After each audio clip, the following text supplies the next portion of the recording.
پیغمبروں کی سنت ہیں۔ کیا مطلب؟ 10 چیزیں وہ ہیں جو پیغمبروں کو دیکھ کے لوگوں نے فالو کرنا شروع کیا ہے، یعنی پیغمبروں سے سیکھی ہے لوگوں نے، قوموں میں رواج نہیں تھا ان چیزوں کا۔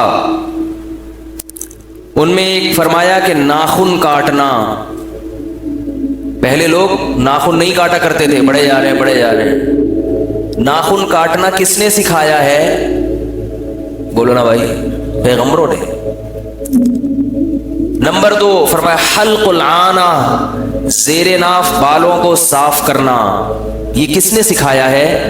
پیغمبروں نے۔ یہ کلچر کا حصہ نہیں تھا کہ ہمارے ابا دادا کرتے آئے ہیں تو ہم بھی کریں گے، تو ابا دادا کو بھی سارا سلسلہ پیچھے پیغمبر سے جا کے ملتا ہے۔ تیسری چیز آپ صلی اللہ علیہ وسلم نے ارشاد فرمایا کہ مونچھیں کم کرنا، رکھنا بھی جائز ہے لیکن یہ اعتدال سے، یہ نہیں کہ آپ مونچھیں بڑھا کے اور اس سے ٹریکٹر کھینچ رہے ہیں، ہوتا ہے نا، مقابلہ ہوتا ہے، یہ غلط ہے۔ چوتھی چیز آپ صلی اللہ علیہ وسلم فرمائی نتف الابط، بغل کے بالوں کو نوچنا۔ دیکھو کیا عجیب، کہتے ہیں نا کہ علوم نبوت وہی دلیل نبوت ہے، پیغمبروں کی جو تعلیمات ہیں نا، وہ تعلیمات پیغمبروں کے برحق ہونے کی دلیل ہیں۔ عجیب بات ہے کہ بغل کے بال کو نوچنا اور زیر ناف بال کو اس طرح سے صاف کرنا، بلیڈ سے صاف کرنا، یہ سنت ہے، یہ پیغمبروں کی سنت ہے۔ سوال پیدا ہوتا ہے کہ جب بال ختم ہی کرنا مقصد ہے تو یہ بلیڈ کا فرق اور نوچنے کا فرق، اس کی کیا ضرورت ہے بھائی؟ دونوں بالوں کو بلیڈ سے صاف کر لو یا دونوں کو نوچ کے صاف کر لو۔ اگر آپ کہتے ہو بغل کے بال نوچنے میں بہت شدید تکلیف ہے، بغل کے بال نوچنے میں بہت شدید تکلیف ہے، یہ اعتراض، یعنی اگر آپ کہتے ہو کہ زیر ناف بال کو نوچنے میں بہت شدید تکلیف ہے تو تکلیف تو بغل کے بال کو نوچنے میں بھی ہے۔ یا تو دونوں کو بلیڈ سے صاف کرنے کا حکم ہونا چاہیے تھا یا دونوں کو نوچنے کا۔ فرق ہے، آپ میڈیکل سائنس فرق بتاتی ہے۔ مرد کے لیے زیر ناف بالوں کو بلیڈ سے صاف کرنا یہ اس کی صحت کے لیے مفید ہے، اور بغل کے بال اگر آپ بلیڈ سے صاف کریں گے تو اور زیادہ گھنے بال پیدا ہو جاتے ہیں، اس سے فائدے کے بجائے نقصان ہوتا ہے۔ اس لیے پیغمبر کی سنت کیا ہے؟ ان کو نوچا جائے۔ اب آپ حیران ہوں گے یار یہ تو بڑا مشکل کام ہے۔ مشکل اس لیے ہے کہ بچپن سے نوچنے کی عادت نہیں ڈالی والدین نے، ان کو سکھایا ہی نہیں، کیونکہ والدین آج کل دین نہ خود سیکھتے ہیں نہ اپنے بچوں کو سکھاتے۔ یہ بھی غنیمت ہے، صفائی کی عادت ڈال دی۔ اب آپ کو میں چھوٹا سا ٹوٹکا بتاتا ہوں کہ بغل کے بال نوچنے سے فائدے کیا ہے اور اس کا طریقہ کیا ہے۔ عجیب سا موضوع ہے لیکن کیا کریں، جب ایک چیز ہے وہ تو ہے نا، صفائی سے اس کا تعلق ہے۔ فائدے یہ ہے کہ اگر آپ بغل کے بالوں کو نوچتے ہیں تو نمبر 1 وہ جلدی دوبارہ اگتے نہیں ہیں، پیدا نہیں ہوتے دوبارہ جلدی، تو اچھی بات نہیں ہے کہ صفائی رہے۔ پہلی بات تو یہ کہ اگر بال رکھتے ہیں تو اس کے کیا نقصانات ہیں؟ آپ جتنی مرضی صفائی کر لیں، روزانہ شیمپو سے دھو لیں اس کو، اس میں جراثیم بہرحال پیدا ہوں گے کیونکہ پسینہ فوراً اکٹھا ہو جاتا ہے وہاں پہ۔ تو حکم دیا کہ ان بالوں کو صاف رکھو۔ نوچنے سے کیا فائدہ ہوگا کہ بال دوبارہ جلدی پیدا نہیں ہوتے، ایک فائدہ۔ دوسرا فائدہ، جو بال پیدا ہوتے ہیں وہ گھنے نہیں ہوتے۔ سمجھ رہے ہو کہ نہیں سمجھ رہے؟ تیسرا فائدہ، جو بال پیدا ہوتے ہیں وہ کمزور ہوتے ہیں، طاقتور نہیں ہوتے۔ چوتھا فائدہ، ایک وقت آتا ہے کہ بال اگنا ہی ختم ہو جاتے ہیں۔ کوئی فائدہ نہیں ہے بھائی، کوئی فائدہ نہیں بھائی سمجھانے کا۔ تو یہ کتنے فائدے ہو گئے؟ 4 فائدے۔ اس کو الٹ کر لیں تو بلیڈ سے بال صاف کرنا بالکل اس کے اپوزٹ۔ نمبر 1، بلیڈ سے بال صاف کریں گے تو دوبارہ جلدی اگیں گے، ایک بات۔ نمبر 2، اگنے کی سپیڈ بہت تیز ہوگی۔ نمبر 3 جڑیں پہلے سے بھی زیادہ مضبوط ہوں گی. تبھی جس کے سر کے بال گر رہے ہوں تو ٹینٹ کا مشورہ دیا جاتا ہے نا, بلیڈ سر پہ جتنی دفعہ پھیرو گے اتنے اچھے بال اگیں گے. حسن تیرا اس طرح سالم رہا, سر منڈانے پر بھی تو ظالم رہا. اے بھائی سر مڈا کے تو اور تیرے بال اچھے نکل رہے ہیں, کہتے ہیں نا حسن تیرا اس طرح سالم رہا, سر منڈانے پر بھی تو ظالم رہا. تو بال تیزی سے بڑھتے ہیں. چوتھا بال اور مضبوط ہوتے ہیں. پانچواں کے بال ختم نہیں ہوتے, بڑھاپے تک بھی نکلتے ہی رہتے ہیں, بڑھتے ہی رہتے ہیں. اب ایک چھوٹی سی بات کر کے میں آگے چلتا ہوں. جو بال نوچنے کا حکم ہے تو لوگ کہتے ہیں تو بہت سخت تکلیف ہوتی ہے. وہ تکلیف اس لیے ہوتی ہے کہ بلیڈ سے بال صاف کر کر کے جڑیں اتنی مضبوط ہو گئی ہیں کہ اب ان کو اکھاڑنا ایسے ہے جیسے درخت جڑوں سے اکھاڑا جا رہا ہے. اب اس کا طریقہ یہ ہے کہ جو ویکس آتی ہے نا, ویکس ایک لوشن ٹائپ کی چیز ہے, وہ گرم کر کے کسی کپڑے پہ رکھ کے لگائیں اور زور سے کھینچ لیں. اگر شادی شدہ ہیں تو بیگم سے کہیں وہ کھینچ لے گی. ویسے وہ کھال اتارنے کے چکر میں لگی رہتی ہے تو اس کو موقع مل جائے گا. بولے بھائی جب کھال اتارنی تو تمیز سے اتارو. کیا خیال ہے بھائی؟ تو وہ ایک دم سے کیا ہوگا کہ وہ کھینچ جائیں گے. تو آہستہ آہستہ جب کئی دفعہ ایسے کریں گے تو جڑیں کمزور ہو جائیں گی, پھر ہاتھ سے کھینچنا آسان ہوگا. تو میں یہ کر رہا تھا کہ نبی صلی اللہ علیہ وسلم نے فرمایا 10 چیزیں پیغمبروں کی فطرت ہیں. اس میں پتہ نہیں کتنے نمبر ہو گئے, 4 ہو گئے.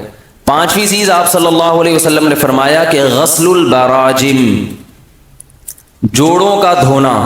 ممکن ہے حدیث میں کوئی پوائنٹ ایسا ہو جو آگے پیچھے ہو جائے, مجھے پوری ترتیب سے وہ الفاظ یاد نہیں ہے. جوڑوں کا دھونا, جوڑ جو ہے نا جیسے گھٹنا ہے, کوہنی ہے, جب ہم نہاتے ہیں غسل کرتے ہیں تو ان کو اگر الگ سے رگڑائی نہ ہو تو یہ جگہیں زیادہ صاف نہیں ہوتی, ان کی الگ سے رگڑائی ضروری ہے. پہلے واش روم میں ایک پتھر رکھا ہوتا تھا گھسائی والا. ہم جب بچے تھے تو ہماری والدہ ہمیں غسل خانے میں لے جاتی تھی تھپڑ مار کے نہلانے کے لیے, چھوٹے بچے تھے تو وہ ایک وہ ہوتا تھا پتھر, اس سے رگڑائی ہوتی تھی. آج کل تیزاب سے دھونا پڑے گا. اب اتنے لوگوں کی یہ خراب ہو گئی ہیں, دھوتے ہی نہیں ہیں. اوپر سے بس اوپر کی صفائی ہے آج کل. جیسے کافر کی صفائی ہے نا, اوپر سے بہت چمکا ہوا ہوگا, اوپر سے بہت چمکا ہوا ہوگا, اندر گھسنے کی کوشش نہ کریں, بغلے بغلے نہ جھانکیں. ایسے ہی مسلمان کا حال آج کل ہوتا جا رہا ہے. اوپر سے بڑے چمکے ہوئے ہوتے ہیں. تو صفائی تو اندر سے شروع ہوتی ہے بھائی, اندر سے. کھاؤ پہلے پاکیزہ چیزیں. دانتوں کی صفائی ہے. نبی صلی اللہ علیہ وسلم نے بہت زیادہ دانت کی صفائی کا حکم دیا ہے, بہت زیادہ. ہر وقت صاف دانت, ہر وقت صاف. جب بھی نبی کچھ کھایا کرتے تھے فوراً خلال کیا کرتے تھے کہ دانت میں کوئی چیز پھنسی نہ رہے. 24 گھنٹے آپ صلی اللہ علیہ وسلم کے دانت صاف رہتے تھے. یہ نہیں کہ سوتے ہوئے اور اٹھتے ہوئے. یہ تو گوروں نے مسلمانوں سے سیکھ کے اتنا کر لیا ہے کہ رات کو اور صبح کو, اور اس میں بھی پورے طریقے سے اس کو فالو نہیں کرتے. اسلام میں ہر وقت دانت چمکے رہے. کیوں؟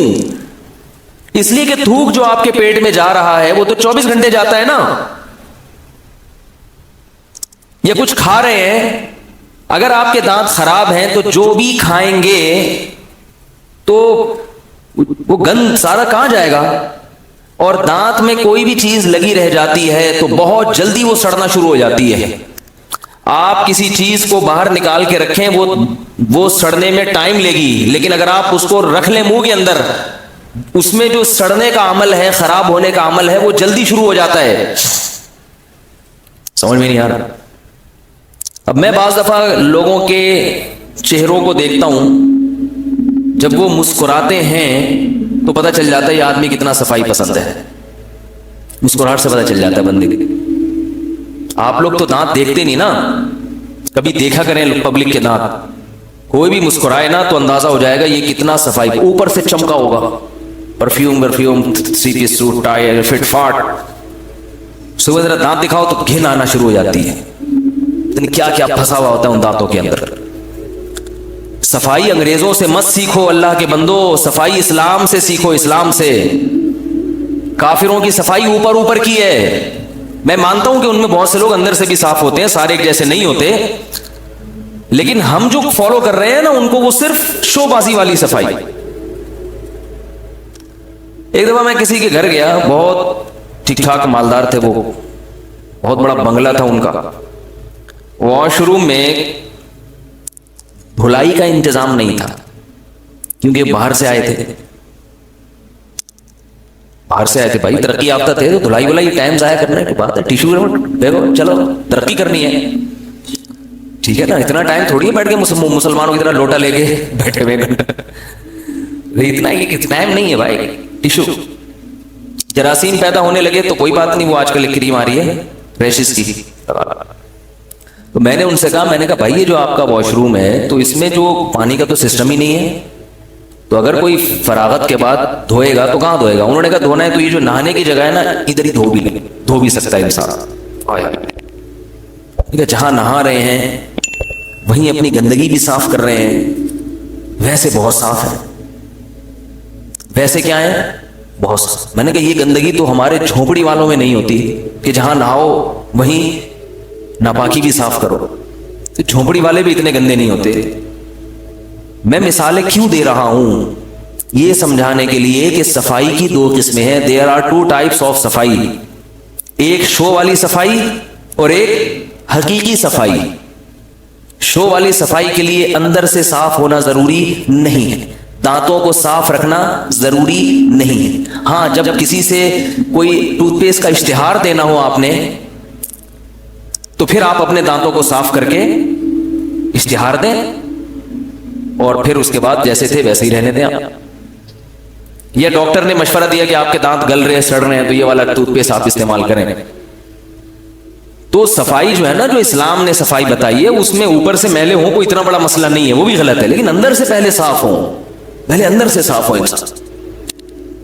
کھائے, جب آپ گندگی کھاتے ہیں تو پسینے میں بدبو پیدا ہوتی ہے, کھائیں بھی اچھی چیز. ہمارے نبی صلی اللہ علیہ وسلم ایسی چیزیں استعمال نہیں کرتے تھے جن میں بدبو ہو, اگرچہ وہ حلال ہو.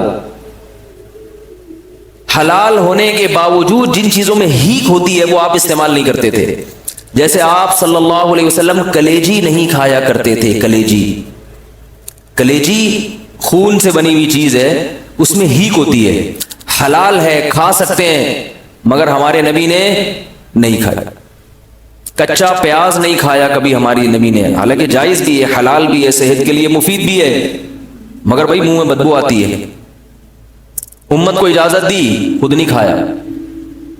اور بہت سی چیزیں ہیں. تو خیر بات کہاں سے کہاں جا رہی ہے؟